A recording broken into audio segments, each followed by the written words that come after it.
కురుపాండవుల మధ్య 18 రోజుల పాటు జరిగిన కురుక్షేత్ర యుద్ధంలో యోధులంతా వీరమరణం పొందారు. అంతా పూర్తయ్యాక శ్రీకృష్ణుడు తన నివాసానికి వచ్చాడు. బుసలు కక్కుతూ కోడెతాచుల రుక్మిణి గుమ్మంలోని శ్రీకృష్ణుడిని అడ్డగించింది. కురువృద్ధుడు భీష్ముడు, గురువృద్ధుడు ద్రోణుడు వీరిని కూడా విడిచిపెట్టలేదు. వారు ఎంతటి ధర్మాత్ములో నీకు తెలియదా? వారు నీతి తప్పని వారే, ధర్మాన్ని ఆచరించేవారే. అటువంటి మహాత్ములను సంహరించడానికి నీకు మనసలా వచ్చింది అంటూ ప్రశ్నించింది. శ్రీకృష్ణుడు చిరునవ్వుతో మౌనం వహించాడు.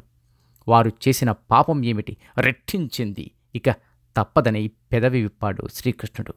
నువ్వు చెప్పినది నిజమే రుక్మిణి. వారు జీవితమంతా నిజమే చెప్పారు, ధర్మమే ఆచరించారు.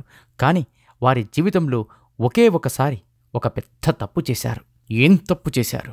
పెద్దల సమక్షంలో నిండు కొలువులో అందరి ఎదుట ద్రౌపది వస్త్రాపహరణం జరుగుతుంటే పెదవి విప్పకుండా తలలు దించుకుని మౌనం వహించారు.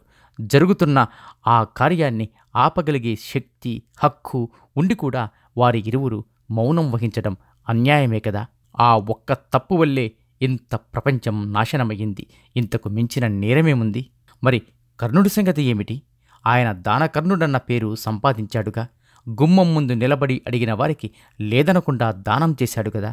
ఆయనను కూడా అన్యాయంగా చంపించావే యుద్ధంలో. నువ్వు మరీ ఇంత నిర్దయుడివా? నువ్వు చెప్పిన మాట నిజమే. అయినా యుద్ధరంగంలో యోధులతో పోరాడి అలసిన అభిమన్యుడు మరణానికి చెరువులో ఉన్న సమయంలో దాహం వేసి పక్కనే ఉన్న కర్ణుడిని మంచినీళ్లు అడిగాడు. కర్ణుడు పక్కనే మంచినీటి చలమ ఉంది, దుర్యోధనుడు ఇవ్వడానికి వీలు లేదన్నాడు. అలా కర్ణుడు అభిమన్యుడి దాహం తీర్చలేదు.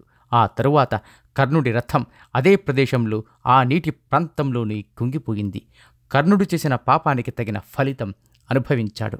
ఒక విషయం గుర్తుపెట్టుకో, ఏ ఒక్క తప్పు చేసినా జీవితాంతం చేసిన మంచి కనుమరుగైపోతుంది.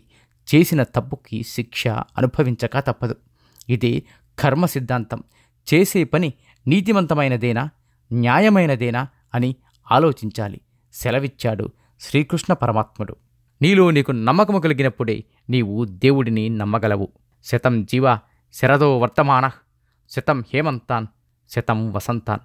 100 శరత్తులు, 100 హేమంతాలు, 100 వసంతాలు వర్ధిల్లుతూ జీవించండి. It me BVS.